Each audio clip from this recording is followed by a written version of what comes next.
I think Amnesia needs no introduction. For many people, it's that influential horror game that was something fresh for the horror genre. But for most people, it's that game that PewDiePie played. Here I'm gonna say it, I don't like it that much. You fucking suicide! But I get why so many people enjoy this game and how important this game is. There are many games that you can't defend yourself from whatever being is out there, and you can only run or hide. And this trend was started by Amnesia. And Frictional Games mastered this type of gameplay with their new games. But when I watched the trailer for Amnesia the Bunker, I noticed something that made me question who am I, and I don't know if you guys can see it. That motherfucker has a fucking gun! I want you to handle it. This is Amnesia, for God's sake. Did they forget what game they were making? So I thought it's over and went on with my life, playing some other random horror game. But turns out, the reviews are positive, so I went to the game. All I knew it was that we are in World War I and we are in a bunker, because it's called Amnesia the Bunker and not Amnesia my neighbor's basement. From what I saw in the trailers, I thought this game was a slow burn Tom and Jerry style horror game, but then I got drafted into the fucking French army and I'm fighting Germans and I'm getting gassed. But one of my French friends saved me that looks like PewDiePie. Something that I said in the heat of the moment. Yeah, I was saying, this guy is Lambert and he's injured. To comfort him, we give him some spring water. And we try to carry him back to our bunker, but...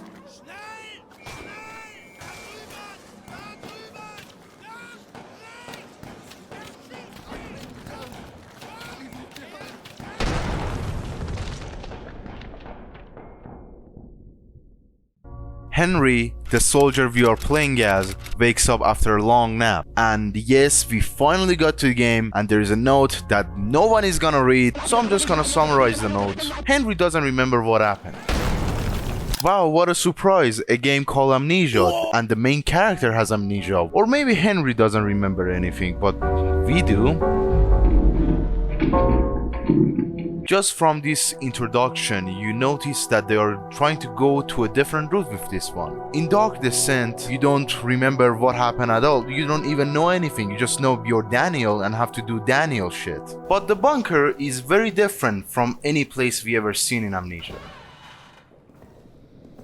It's quite dark in here, so a flashlight would be really appreciated. But wait, we are in 1916, meaning the best flashlight you're gonna get is this.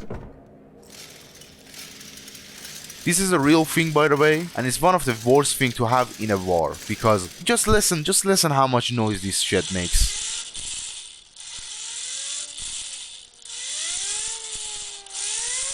You might as well carry a speaker for some fine tunes. Going further, you find a soldier bleeding to his death and asking you to kill him while smoking a cigarette. Wow, guys, he's so cool. I hope nothing bad ever happens. Before he got ripped apart by this thing, he said that some soldiers escaped and exploded the only way out, causing it to collapse. And now we are trapped inside a bunker with a monster. But hear me out. What if we use the dynamite to bomb the exit again? Or you could just chill in your safe room.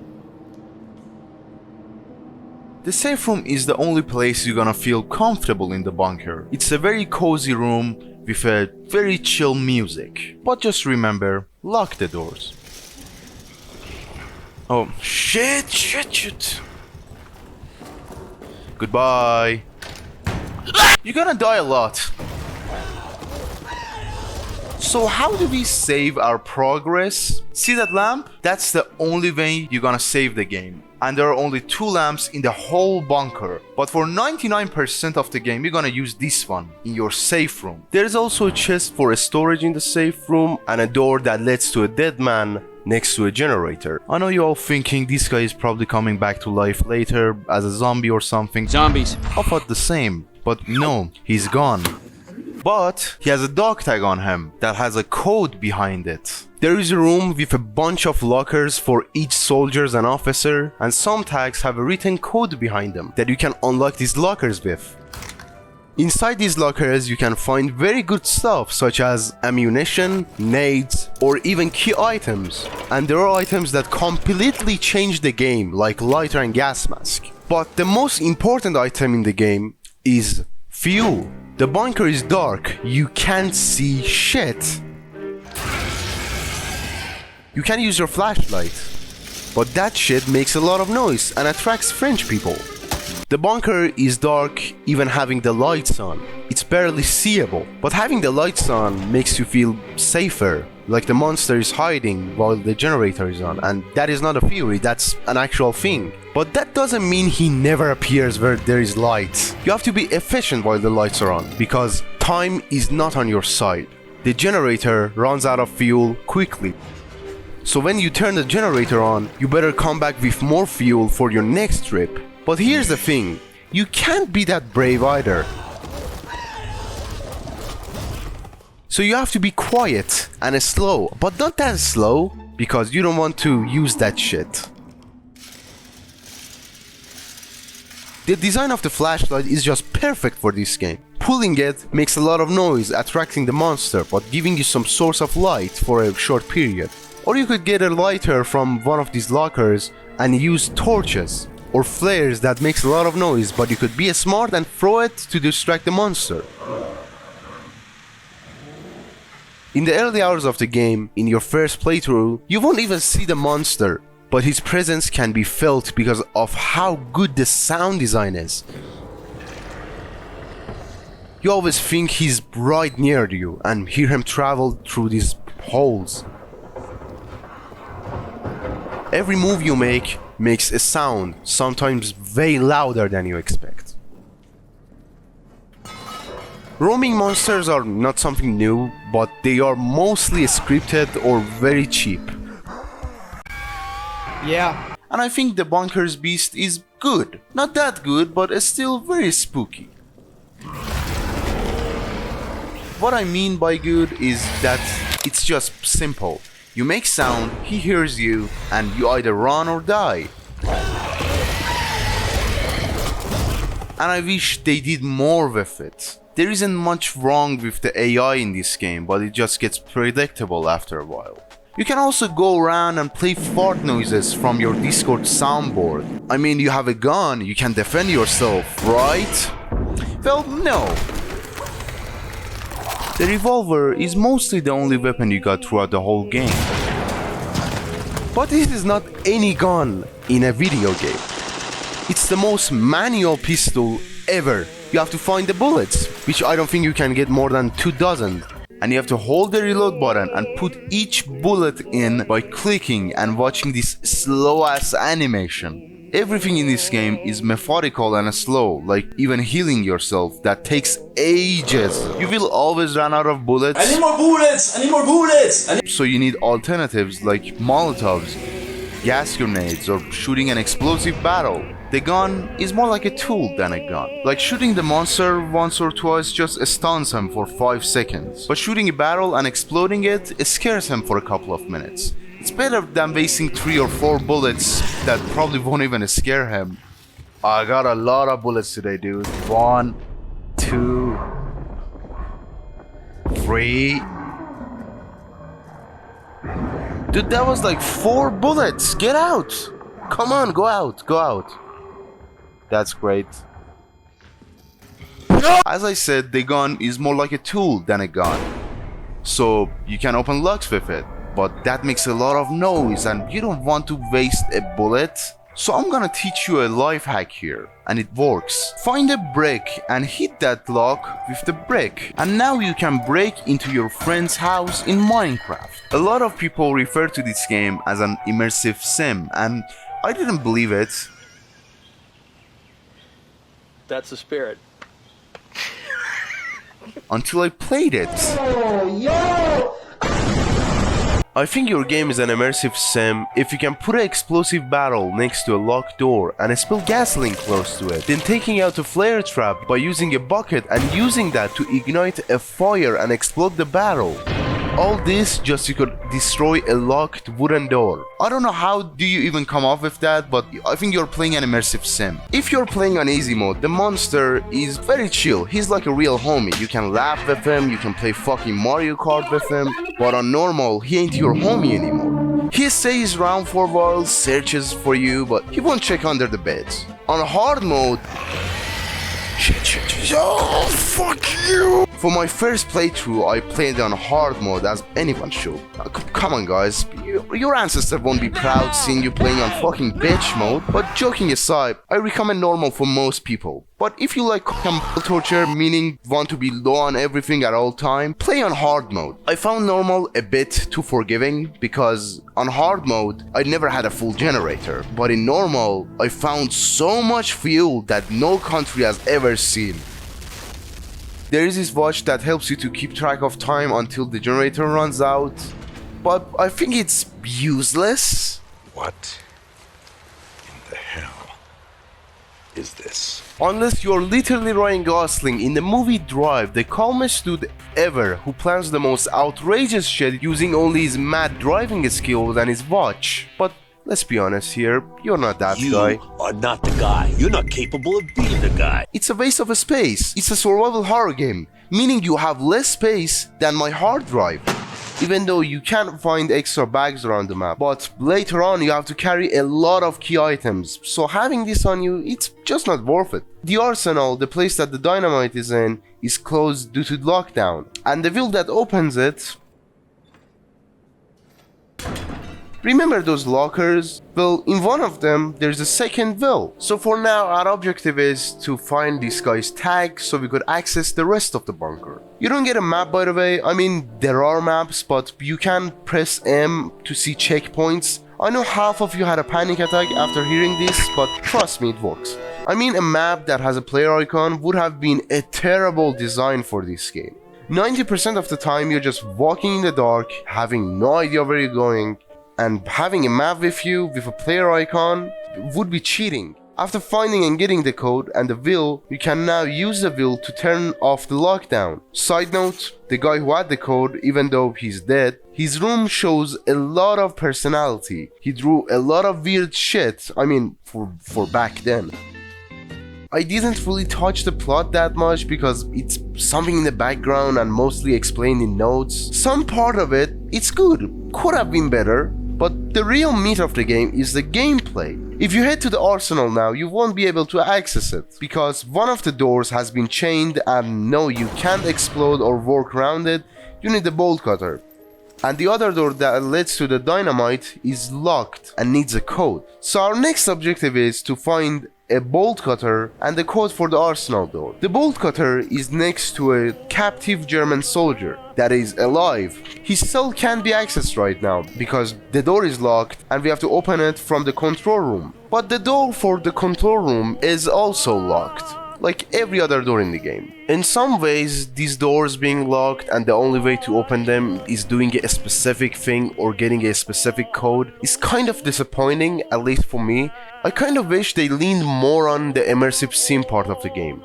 So back to the code. One of the soldiers that escaped left a note saying he will broadcast the code for us in the communication room. I guess he felt bad for leaving people behind with a monster. But I don't think the guy who wrote this note is doing so much better. When it's all quiet in the bunker, you can hear the outside world. Guns, explosions. While we are fighting our own battle, the war is still going on out there. Realizing this makes the idea of escaping less attractive. There is a pillbox in the bunker that lets you reconnect with the outside for the first time in hours, but this is not going to help you in any ways. I'm gonna make a statement here that I might get in trouble for, but war is bad? Going to communication, you can stumble upon some deadly rats. If you get close to them, they will bite you and scream for the monster. You can shoot them. That is a waste of bullet. Never do that, please. You could use torches or some meats to distract them. I know this game is dark and fucked up, but there is a room that you can find some rats eating cheese. Seeing a cartoon gag in this game, you gotta admit it, it's kind of funny. After turning back the power on, you can now receive the code from the radio. I hope that you can hear me. I hope that you can forgive me. The arsenal code is 2214. Now you can go to the arsenal and get the dynamite. Okay, so we got the dynamite. Now we only need a handle, which you can find in the Roman tunnels. Okay, stay with me here. The lore is about to get crazy, and I mean FNAF level crazy. The engineers have found ancient Roman tunnels near the bunker. This was the part that I said, okay, maybe the game is relying on random notes for the story a little bit too much. Henry also has written notes, and he feels guilty and he's sad over something, but he wrote his notes prior to his memory loss and we don't find them all in order. The game is literally called Amnesia, guys. I don't need to explain this. Also, Henry and Lambert's notes have voice acting and the performances are good. But when he returns and I remind him of the time he pissed in my flask. Another side note, the photos you find, some of them looks AI generated. It's probably a filter to make it look spooky and uncanny, but some of them looks off. This one especially. Disclaimer, I'm not an artist and I might be speaking out of my ass here. To access the tunnels, we need a bolt cutter that was next to the German prisoner. We also need a wrench to get into the control room, and we can find the wrench in one of the lockers.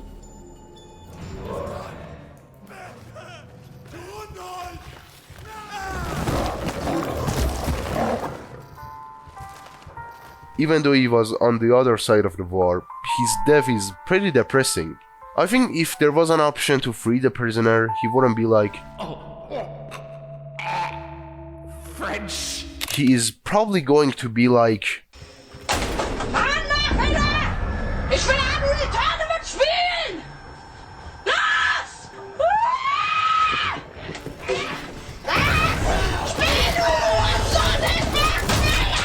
You could also save him, but you have to be pretty quick.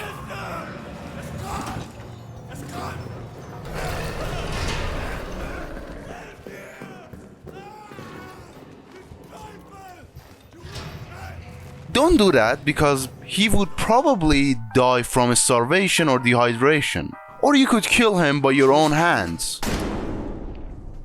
Wait, can I gas him? Let's set for research. Don't worry, you'll be fine. They've probably never thought of someone doing this anyway. Oh shit, they did. Sorry, dude. Oh my god. Jesus Christ.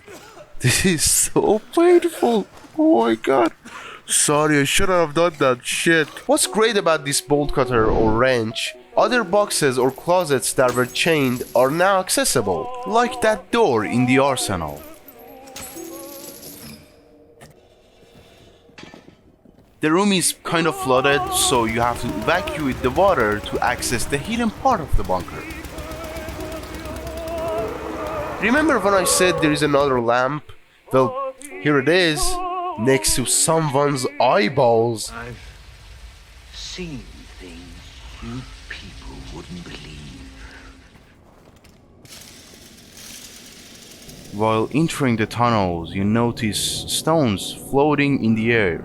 The atmosphere changes from a dark yet warm orange and red to a misty blue. As you go closer, you hear someone chanting a poem.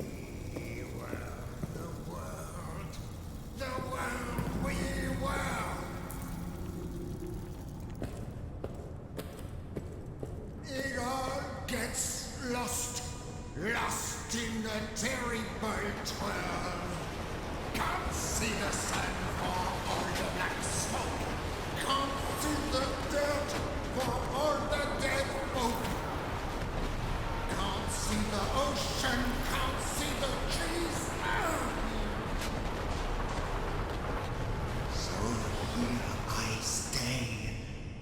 down on my knees.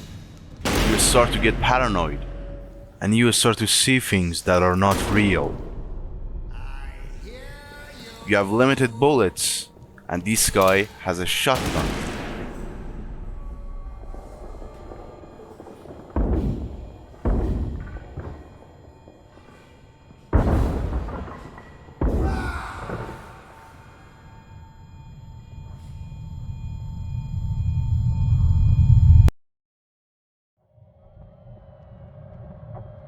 Toussaint Bafoy was the man we just killed. He was like any other soldier. One day, he and one of his friends heard weird noises from the tunnels. His friend didn't want to investigate, but Bafoy went in, and what he saw was unspeakable. He started to experience nightmares about rituals and an ancient lost world. Some of the crew decided that it is best to block the tunnel to stop the noises and the madness. But Bafoy was deep into the tunnel when it got sealed off, seeing horrifying visions. So he took his own eyes out and started shooting everything he heard. But yes, you can take his shotgun, so at least you have something to be happy about. I know we are almost at the end of the game, but you can lean right and left, like Siege. I actually forgot this was in the game and didn't really use it until here. But before leaving the tunnels, there is still something left in there.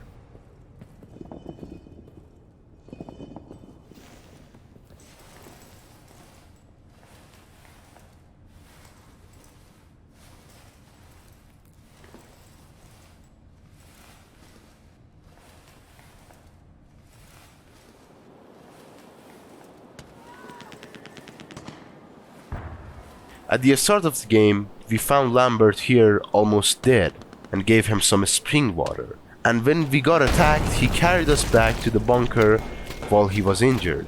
Reading his notes, he says that he feels powerful more than ever, and after a few days he starts to change. And looking at the water we gave him, it makes sense now. What's even more tragic is that he wasn't even supposed to be here. Henry rigged a bet against him, and Lambert obviously lost. So there was a chance that Henry was supposed to be here. Something that Henry thought it was a simple joke killed almost everybody in the bunker. And by giving him that water, he gave Lambert a worse fate than death. You can find the toy that he bought for his son, but I don't think his family wants to meet him with his current form. After exploring the sealed off exit,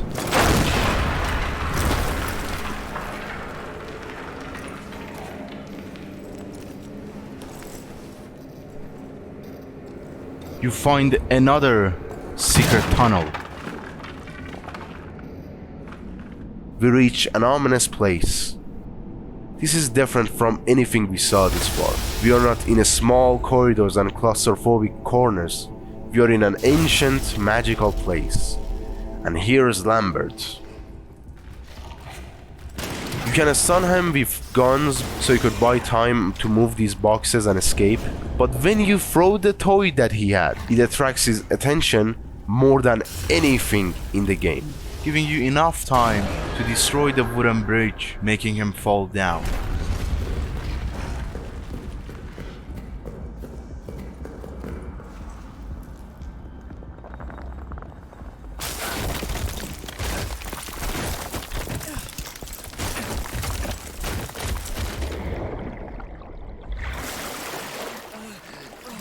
Finally, you're outside.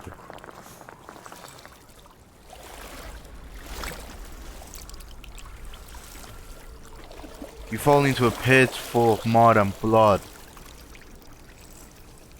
A bunch of corpses. But they don't look that old. Meaning the war is still going on.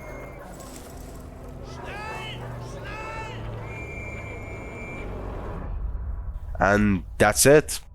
This ending is a great idea, executed very poorly. The fact that you did all of this to survive but died to the same war that brought you to that hell that you were fighting is amazing, is genius, but it just happened so quick and so suddenly that it feels like they were on a deadline. The whole ending feels very rushed, like the boss fight, if you even want to call it that. It's something that doesn't fit in right with the rest of the game. They were probably like, oh, this game we made, Jesus, it is great. But you know what it needs? More amnesia. Let's add some amnesia to it. Actually, when you fall into the abyss, there is this shadowy thing, this kind of orb that is related to amnesia lore. So what is wrong with adding more amnesia to this game that is also an amnesia title? Well, this game is very different from any other amnesia game, and I wish it was a standalone title. You could spell Lambert, by the way, and he's probably immortal. My source, I shot him 20 times with a shotgun. This game is very short and you could totally finish it in 4 hours. I appreciate that they didn't make this game tedious by scratching the game for the sake of 2 more hours of gameplay. But at the same time, this game lacks content. Like a couple of more unique encounters, like the Roman tunnel, would have greatly benefited the game. The bunker, from a gameplay perspective, is kind of a masterpiece. I'm gonna get sent hitmen to my house for saying this, but it's even better than Dark Descent. But from a plot perspective, it's just get the fuck out. Aside from my complaints, the game does have some replay values. The codes to the lockers and doors are always changing. You could also find the shotgun earlier in your next playthrough. Yeah, I think it's good, but could have been Frictional's magnum opus. How's this, Squidward? It's beautiful. And yeah, that's it. Go follow my Twitter and please subscribe. The French government is at my house and they want money. I don't even live there. I don't